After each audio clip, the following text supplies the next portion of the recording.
ঘড়িতে এখন সময় বাজে ভাই 9:54। তো অবশেষে একটা যাত্রী পাইছি মহাখালী আমতুলের এখান থেকে আমি যাচ্ছি হচ্ছে আগারগাঁতে। আর যাত্রীর কাছে আমি ভাড়া চেয়েছিলাম 150 টাকা, যেহেতু 5.5 কিলোমিটার রাস্তা। তো 120 টাকা পর্যন্ত আমি তাকে বলছি, কিন্তু সে রাজি না, সে 100 টাকাই দিবে, 100 টাকার বেশি দিবে না। মানে বাজে লাগছে যে জিনিসটা, সেটা হইতেছে যে উনি কিন্তু 120 টাকাতে যাইতো।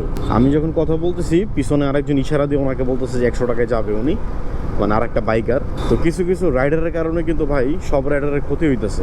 কারণ আমি যে যাত্রীটাকে নিয়ে যেতেছি সে কিন্তু ভাই 120 টাকাতেই যাইতো আমার সাথে। তো যখন উনি শুনলো যে ওই রাইডার 100 টাকাতে যাবে, তখন সে বলতেছে যে না 100 টাকাই দিব, এর বেশি দিব না, আপনি গেলে চলে। তো একজন রাইডার যখন একটা যাত্রীর সাথে কথা বলবে, তখন ভাই পিছন থেকে যখন আরেকটা রাইডার এসে কম টাকায় চুক্তি করে নিয়ে যেতে যাবে, তখন কিন্তু আমাদের বাইকের ভাড়াটা কমে যায়। এমন হতে পারে যে লোকটা বলছে যে 100 টাকায় যাবে, হইতে পারে যে তার আগাগাতে কাজ আছে বা মিরপুরে কাজ আছে, যার কারণে সে চাইতেছে কম টাকা দিয়ে নিয়ে যেতে। কিন্তু এই যে একদিন যে উনি কম টাকা দিয়ে নিয়ে যাবে, এটার কারণে কিন্তু এই যাত্রীটা কিন্তু সবসময় বলবে যে আমি 100 টাকা দিয়ে যাই। তো যার কারণে কিন্তু ভাই ভাড়াটা কিন্তু এভাবে কমে যায়। তো আপনারা যারা রাইডার ভাই আমার ভিডিওটা দেখেন, তাদের কাছে আমার আন্তরিকভাবে অনুরোধ থাকবে যে আপনারা এই কাজটা কখনোই করবেন না।